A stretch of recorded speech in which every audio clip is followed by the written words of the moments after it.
And good morning, everybody. Welcome, Hot Takes Goodman and Haertl. Bruce, how are you, my friend? I am well. I can't believe that the passing of Robert Redford got by me so easily on Tuesday. Yeah. I really felt like, Eric, I'm older than you, but we're kind of we're at least we kind of share some vintage. Yep. Redford was one of the great stars of our generation, right? I mean, is that an overstatement? Of your generation. My generation, yeah. Butch Cassidy and the Sundance Kid, The Sting, River runs through it. I mean, there's so many lasting images of him to the point where we named a cat that we have after Robert Redford. It wasn't Bruce Springsteen? No, it was Redford. Redford. We have two cats, Redford and Newman. Wow. Yeah. Well done. Mm-hmm. I'm surprised that your dog, who you named Ted, wasn't named, I don't know, the Boss. No, that's a Boston Red Sox reference, man. I know. That's what all of our Danes have been Red Sox connected. Okay. Well, I think that's awesome. What was your favorite movie that Robert Redford did? I think The Sting. Yeah. Because it was such a Newman was in it. Yep. Robert Shaw was in it. It was such a great twist at the end that I was young and I didn't see it coming, and it was so delightful. So, but I don't know, man. There's a lot of things that he did. The Natural.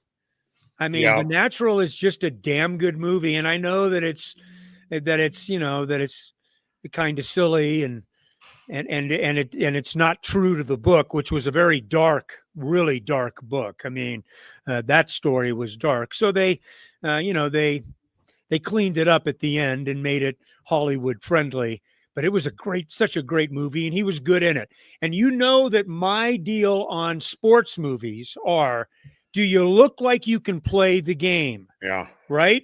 It's good. The movie can be heartwarming, moving, the whole nine yards. But if you don't look like you can play the game, it's done for me. And Redford looked like he could play the game of baseball. He had a good swing. He had a good throw.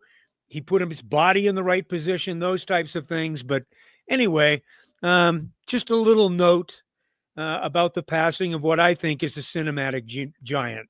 Give me an actor who's been in more baseball movies than Kevin Costner. Probably not any. Once he showed he could swing a bat, any baseball script that was written, hey, can Kevin Costner do it? I'm sure that was the conversation. Kevin Costner, a quick story, and we're digressing, but it's kind of fun. I was covering a regional in Wichita, in fact, that Cal State Fullerton was at, and he was the benefactor, really, of that team. He gave, of that program. Yeah.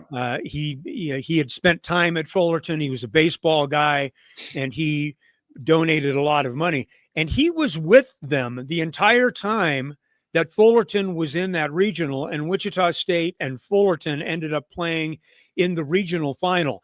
So Kevin Costner was around for like 5 days, to the point where it's like, hey, dude, you were running into him in the, in the mess hall, for God's sakes. And eventually you were having loose conversation with him only about the game of baseball, nothing else.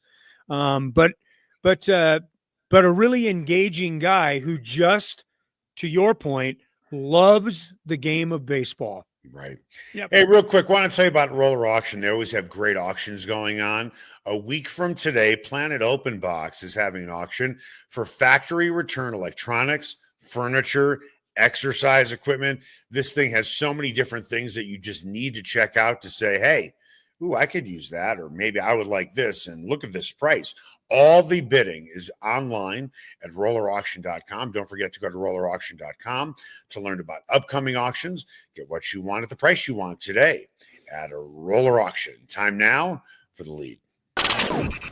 The lead is presented by Smokin' Dave's Barbecue. It is not just the best barbecue in town, it is one of the best restaurants in town. You can find Smokin' Dave's Barbecue off 36th and Pecos.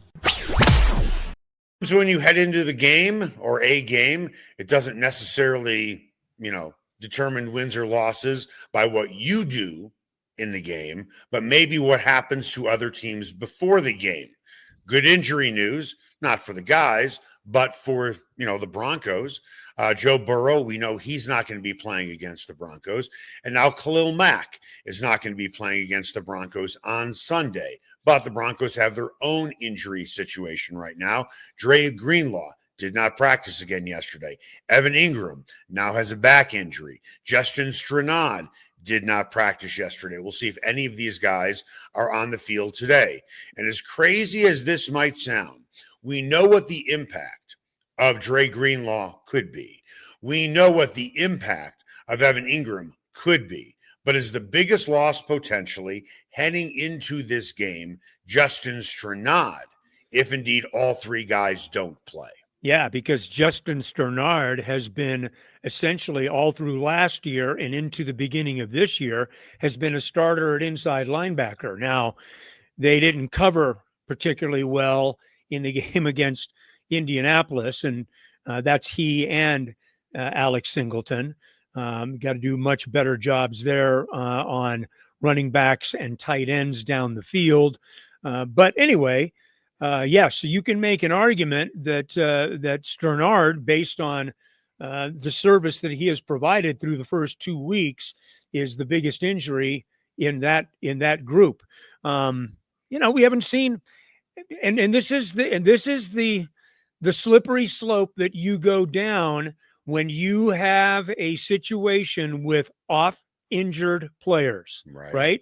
Dre Greenlaw and Evan Engram are both potentially fantastic football players. No one is going to argue that. But the saying in this league is your best ability is your availability, and they have not been. I mean, Evan Engram's been available, but he hasn't been a factor in the first 2 games, obviously. Well, he got injured in the first game. Yep. And he, made a little bit of a dent before he got injured. Yep. And we don't know how injured he truly was in the game against the Colts. And you have to wonder, why did that affect his productivity? Yes. And for that, you give him some grace, at least I do, because having been around him all summer long, most of the summer and the preseason, you get the sense that this is a guy that really wants to be a part of what's going on here in this offense. He senses the role that he can play and the position that he can fill for a team that needs it in that position. So I think that Evan Engram and I think Dre Greenlaw, I think both of them are making every effort possible to get back onto the field. I think there is some caution. Sean talked about that kind of in a little bit of I'll use his word, in kind of a nebulous way. Just kind of, we have a timeline for this guy, Dre Greenlaw. Well, we'll see about that. But to this point, it's been a disappointing return for both of those guys, who are, I think, being counted on fairly heavily to provide some play from their respective positions. I am really wondering if we will look back on this season and say, boy, did the Broncos make a mistake signing Greenlaw, signing Engram. Remember, at least with Greenlaw, we know it's a soft tissue injury. This is something the Broncos have been very quick to snuff out with a lot of their players to get them on the field. This has been lingering for a long time. And then when you look at Evan Engram in that back, I don't know if it's a pinched nerve. I don't know if it's a soft tissue injury, but we have some concern there. It's funny because when I look at Dre Greenlaw, I feel like that we are waiting for Greg Dulcich all over again. Interesting. Because wasn't there a time when Dulcich wasn't playing and it didn't seem like a serious injury? Wasn't it a hamstring? Yeah. That, okay, he'll be back on the field to practice this week. I'll probably be next week. And then he didn't appear for a while. And then when he did, he wasn't that effective. Hadn't thought of it that way, but I guess there are kind of similarities.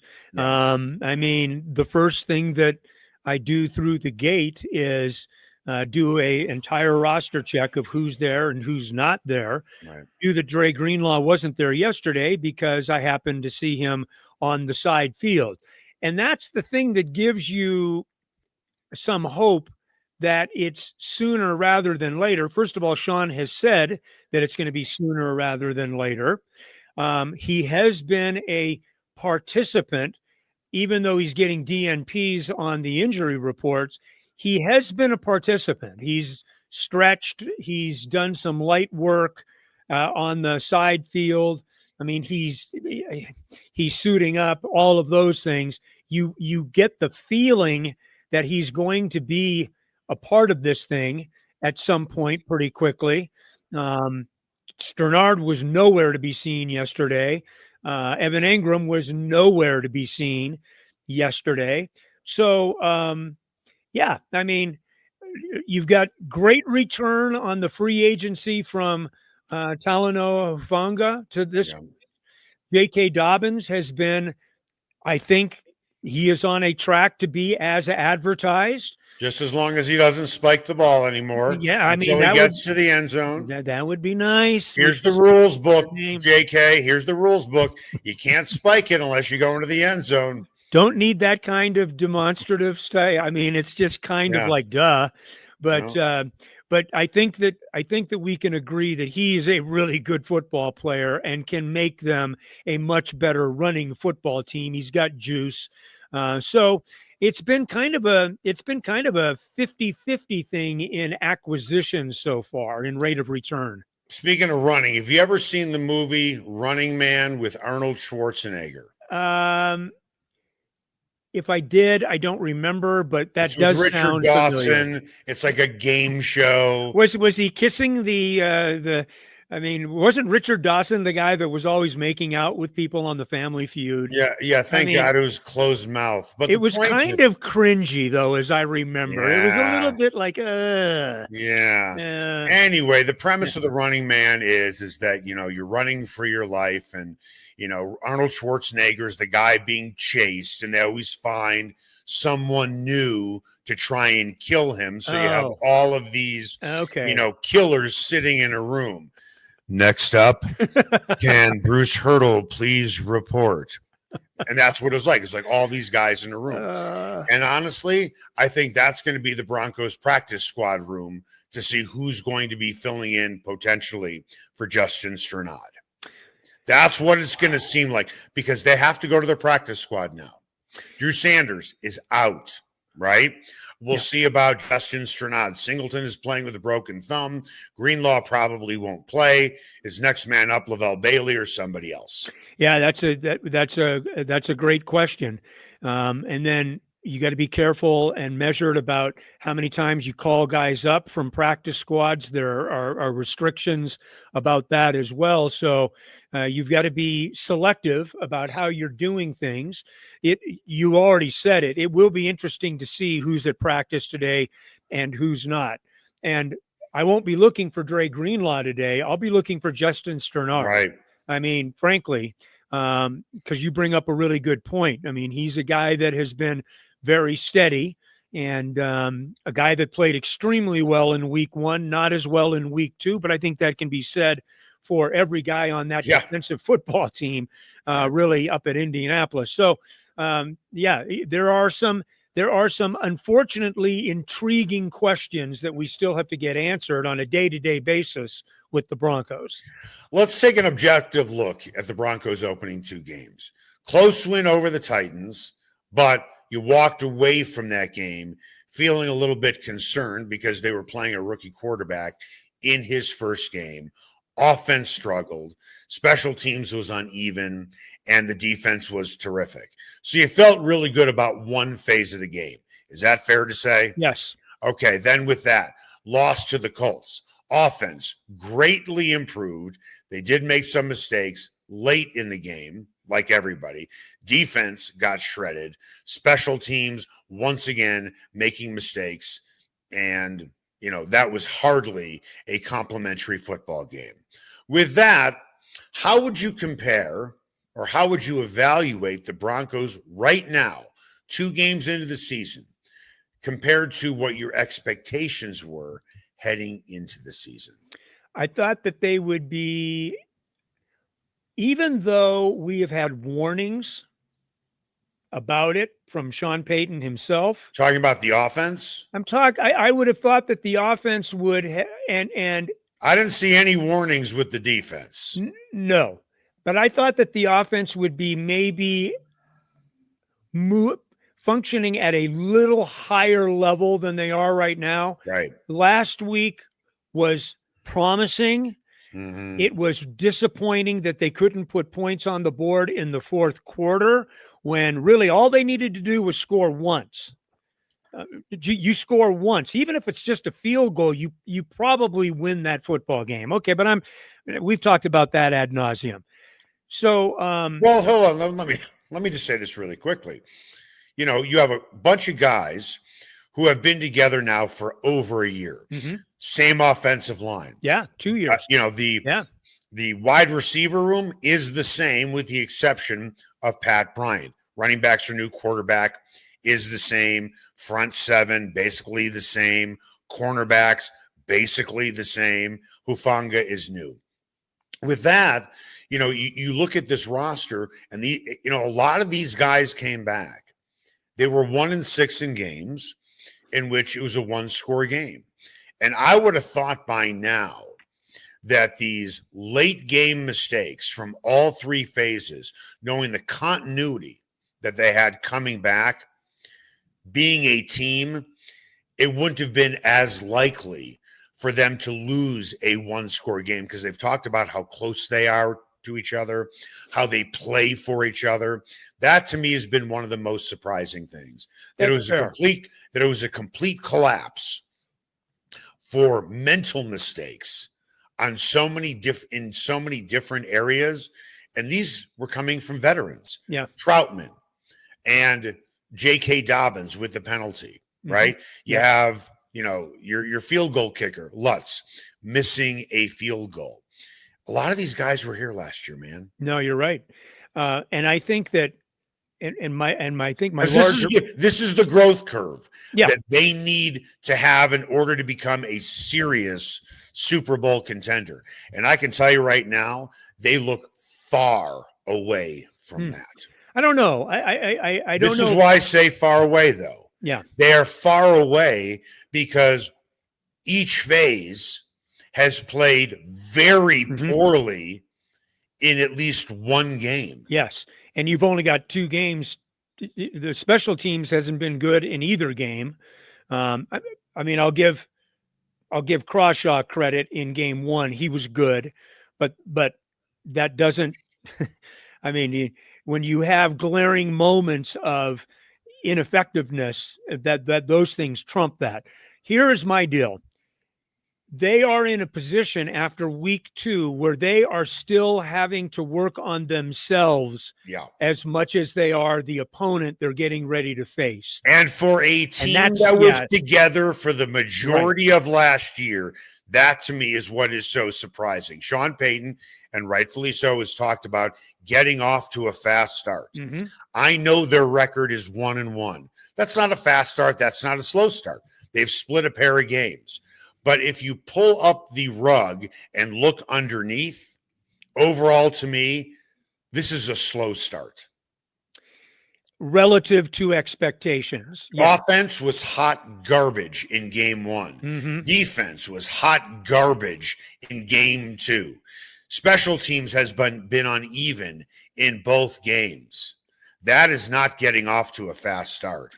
But that is breaking your toe when the starting gun goes, when you look at what the expectations were and the opponents they were perceived to have been facing. Yeah, I don't know how good the Colts are going to be, but I have a sense that they might be a decent team. Here's the thing. I would take some exception to they're a far way. I think that if you can play a clean football game, and there is no indication that they can do that, I'll say it before you stop me, There is no indication at this point that they are capable of playing a clean football game because they've played 2 games and they haven't done it. Okay. But hold on a second. Let me take that a step further for Okay. you. Let me take that a step further. They haven't played a clean game. In order to win in the playoffs, all 3 phases have to play better than average to great. And you haven't gotten anything close to that. Yeah, but we're 2 games in. I understand that, but for a veteran team, that's concerning. They were pretty much all together last year. It's not like the CU Buffs, in which the transfer portal is gonna slow down their progress. Eric, it's a week-to-week game, week-to-week league. You know that better than anybody. If, and believe me, that's with a capital I and an F, but that's what we do on this show. We talk about things that could potentially happen. The Broncos are close enough that if they play a clean game, play well enough to win, and get a win on the road and are 2-1, the whole narrative changes. And this time, well, next Monday, our conversation is going to be, they're off to a fast start because they're 2-1. Yep. They won their first game in the division on the road against a team that had beaten the Chiefs and the Raiders on the road, and everything will look different. You have that capability week to week in this league to do. Now, the question becomes, and it's a legitimate question, and I think that we've talked about it already this morning, how close are they to being able to play a clean game, to being productive? How well do they match up with this team to stop them defensively and get off the field? Those are all questions that happen during those 60 minutes when you're on the field with the other guy. I do think the Broncos have got to play cleaner. And I won't even ask for anything more than that. Just play cleaner. Right now, you're at the bottom of the league in turnovers. You're at the bottom of the league in penalties. Clean those 2 areas up, and let's see how things look. Because I think they've got a pretty decent shot in this game. I mean, that sounds ridiculous when you stop to consider where the Chargers are and how they've gotten there, and where the Broncos are and how they've gotten there. But hey, if you can run the ball, if you can soften up that underneath zone by running the football and setting up things, then you've got a chance in this game. To win a football game, it's like ingredients in a pot of gumbo. Clearly, the turnover differential for the Broncos is rotten, and I understand it's 2 games. They're 28th in the league in turnover differential. They're a -3. I think the Bears and another crap team are tied at 4. Then you have untimely penalties. All of that goes into the pot of gumbo. But that has nothing to do with giving up 300-plus yards to Daniel Jones, 50 yards on the ground to their running back, Taylor, and 150 yards with him running the ball. He had over 200 yards of total offense. Yeah. That was just in the last game. Right. That has nothing to do with turnovers. That has nothing to do with penalties. And then game 1, the offense couldn't get out of its own way. Right. So when I look at all the ingredients, to your point, turnover differential plays a key role in winning games. No reasonable person is going to argue that. Penalties play a key role in whether you're going to win games or not, specifically when they happen. Push all that to the side. The defense got manhandled in the last game.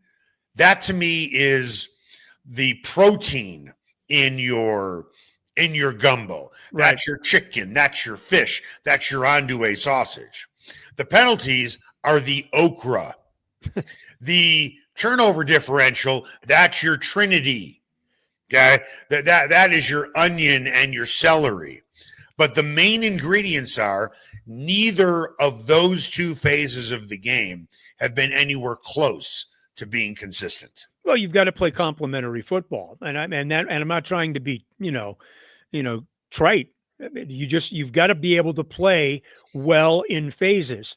Good teams don't lose the games that they played like they did on Sunday. Veteran teams don't lose those games. And again, good veteran teams, right? This is a veteran team. This Broncos team basically came back completely intact with a couple of key additions.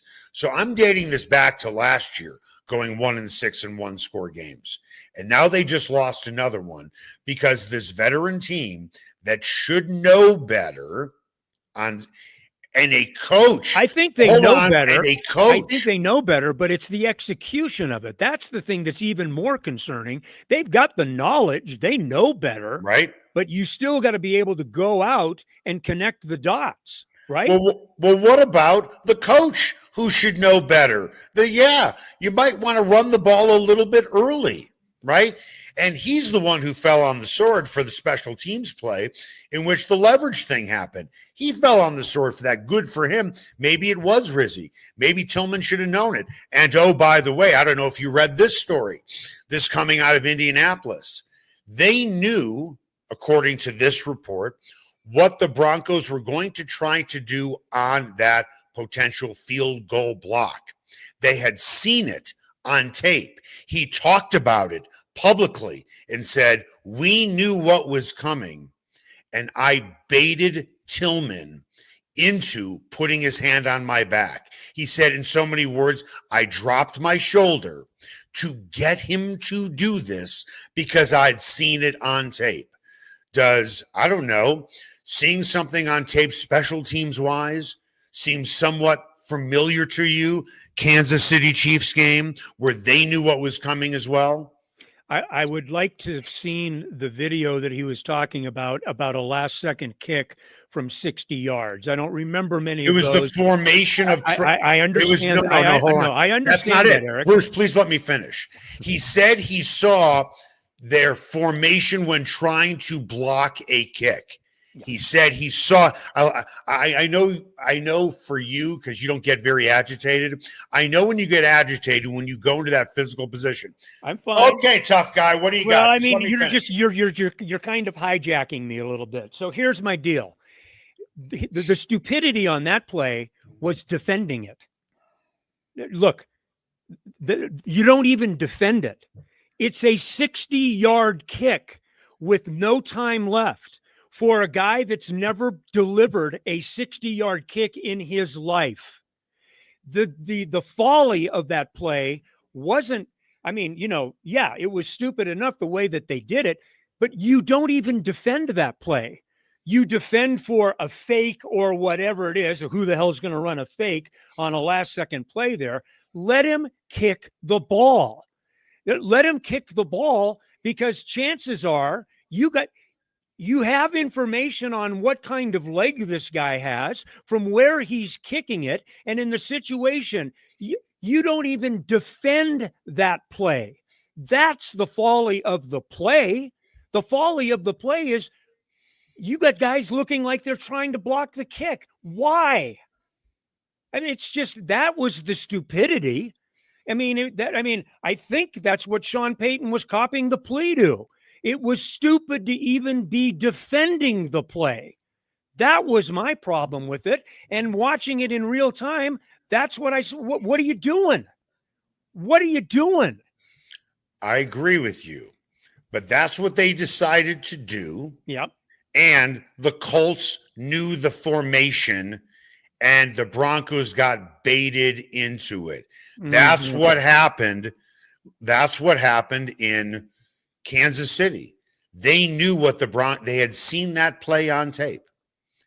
That's why that field goal was blocked. That's a fair statement, isn't it? I'm wondering what kind of video they watched because there's a different special teams coordinator now. Bruce, this is a player on the record with the quote saying, I saw it before. So they saw it where? At Tennessee? Because that's the only other game that Darren Rizzi has coached.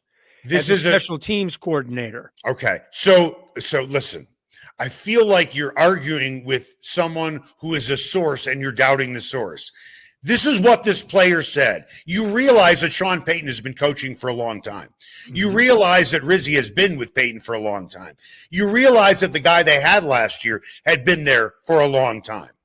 that a lot of the stuff does look the same. There's a history. You don't just look back at one game.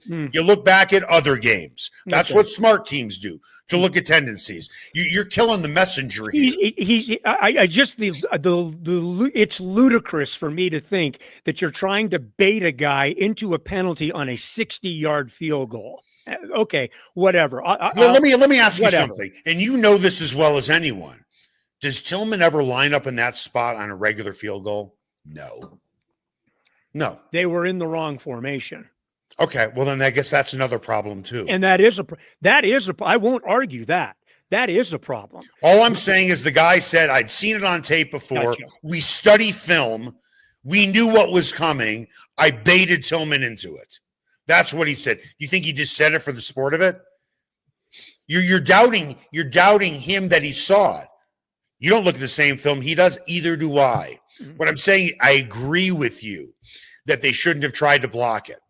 But they lined up in a formation that was easy to spot because it wasn't a typical formation for the Broncos.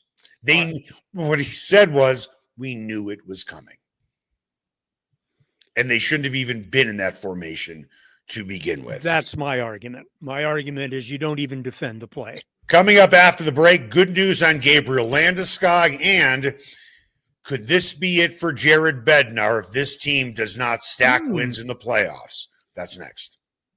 Spice up your next night out at Nola Jane and Lodo. Authentic Cajun cuisine like andouille sausage gumbo with dirty rice, crawfish etouffee, as well as 6 different po' boys like soft-shell crab and shrimp. Come in before or after a game at Ball Arena. Host a party or party on their rooftop deck overlooking Market Street during happy hour from 11 a.m. to 5. Plus, Nola Jane caters, delivers, and the kitchen is open late night. Make Nola Jane your new favorite spot to eat, drink, and party like it's Mardi Gras. Sasquatch and Wildcard Casinos in Blackhawk have another incredible promotion. They'll be giving away a Ford Maverick Tremor truck or over $25,000 in cash the weekend of October 24th. Daily cash drawings are every 45 minutes between 10 a.m. and midnight. Players can earn daily entries with every locked-up jackpot or by redeeming players' points on their players' cards. Sasquatch and Wildcard Casinos, loose slots, phenomenal promotions, great food, and a family-owned casino that treats you like family. Everyone has their favorite sports bar. Mine, the Sportsbook Bar and Grill in Highlands Ranch in the DTC.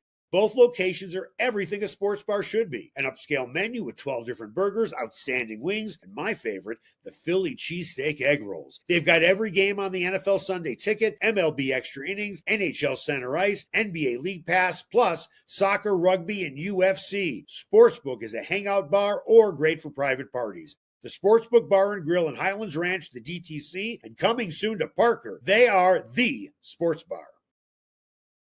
Ever wondered where city and county fleet vehicles go when they retire? Now's your chance to find out and score big. Imagine driving away with a great deal on a reliable vehicle. For over 45 years, Roller Auction has been the trusted source for government fleet vehicles and equipment. Trucks, SUVs, sedans, and more, all selling to the highest bidder. Don't miss out.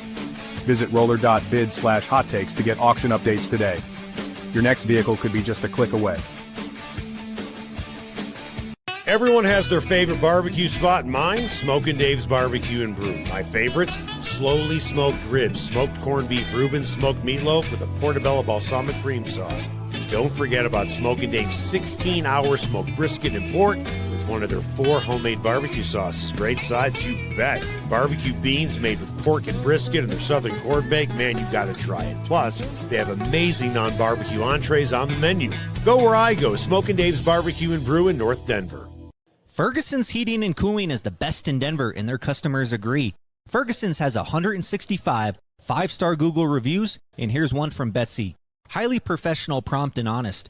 I switched to Ferguson's when I became aware my former company was trying to sell me a whole new system I didn't need. Ferguson's is an honest, working, family-owned business that'll give you a fair price, the highest quality parts and equipment, and they always show up on time. You can trust the Ferguson family like you trust your own family. Go to fergusonsheatingandcooling.com.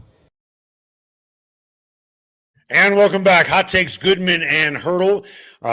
Big game up in Boulder this weekend. It's going to be the Buffs against Wyoming as Colorado tries to move to 2-2. What are you doing before the game? I know Franklin Field is always packed with tailgaters. It's a great tailgating community up there. Instead of doing the cooking, how about cater in from Smokin' Dave's Barbecue and Brew? Let me give you an example of one thing that you can pick up on your way to Boulder, and it's right off of Highway 36, talking about Smokin' Dave's. If you want to get this, be a great idea if you're not having a huge tailgate. It's called the Big Kahuna Belly Buster.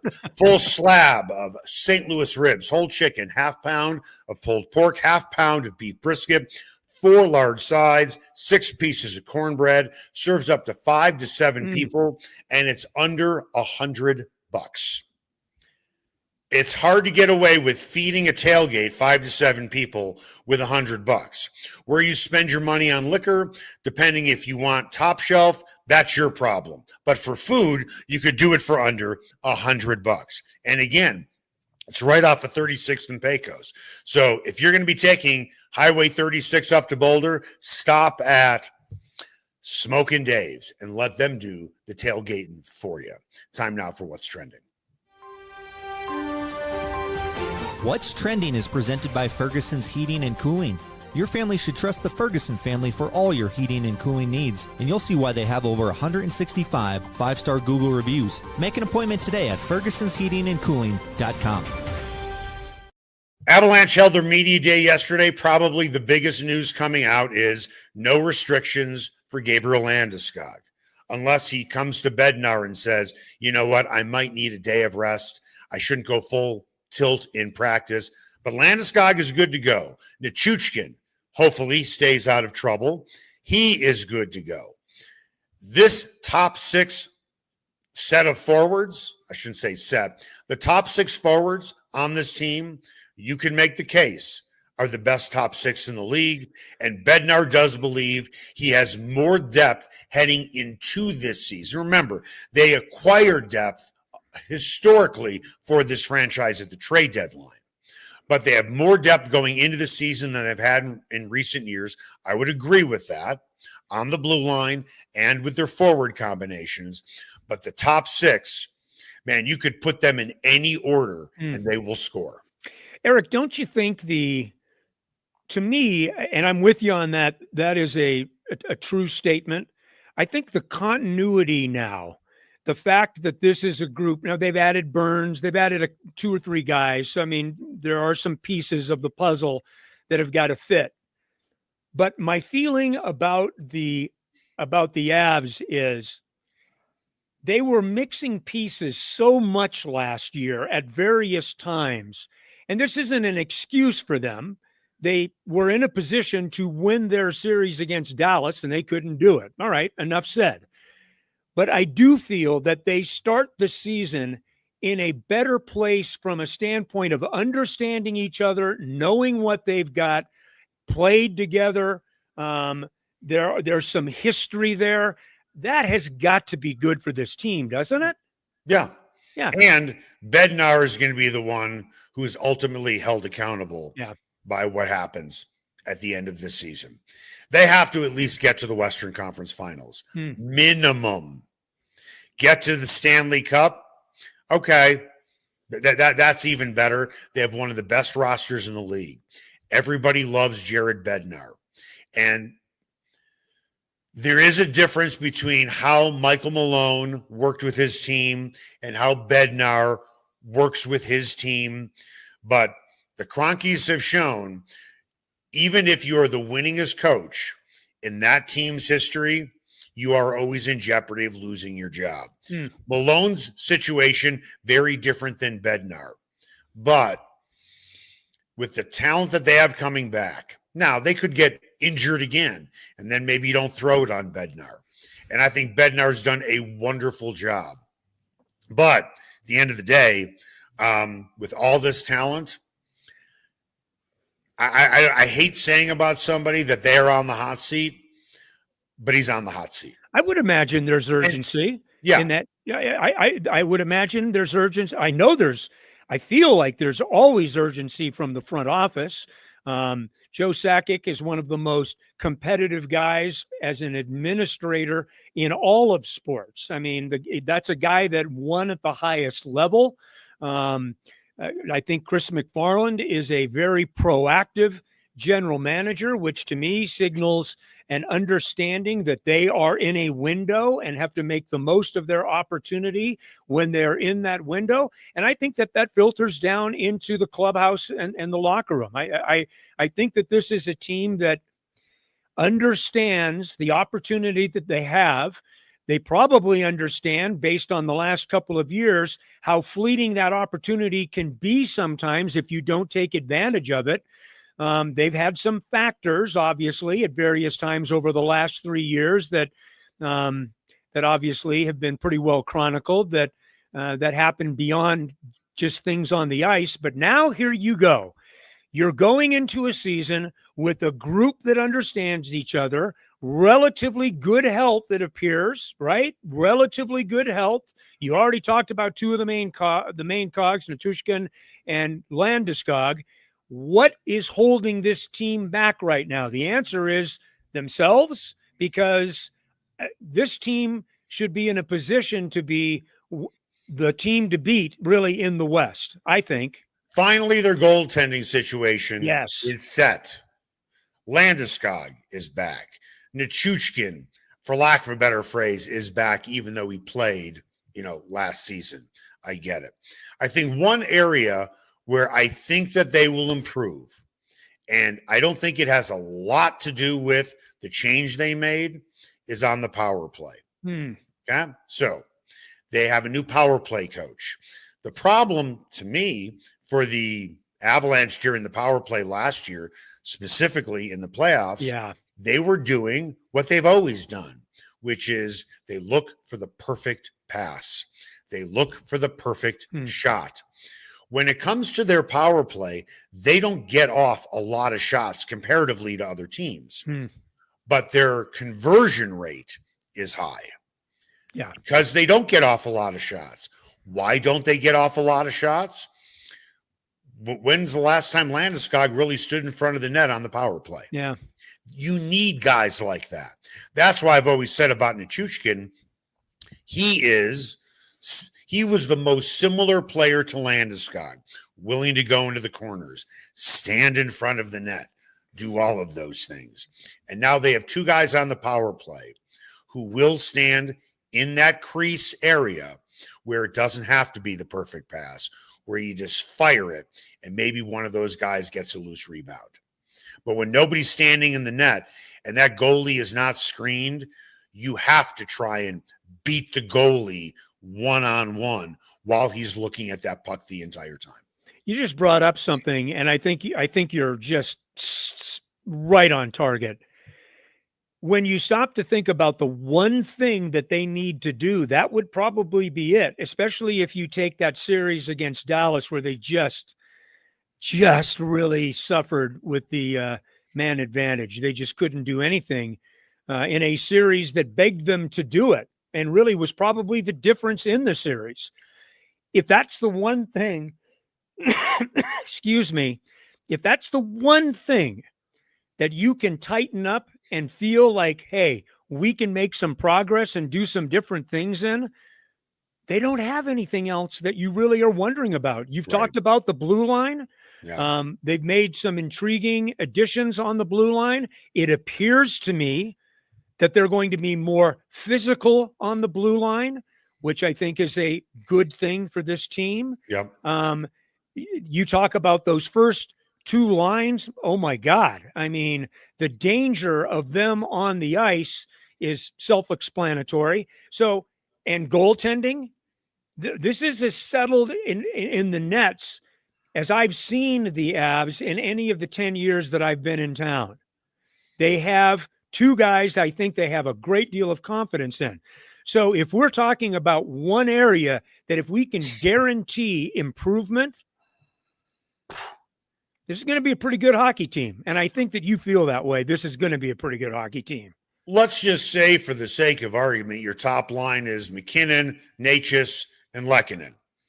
How many teams would sell their right leg to have Landeskog and Nichushkin on their second line, more or less on their first line? Yeah.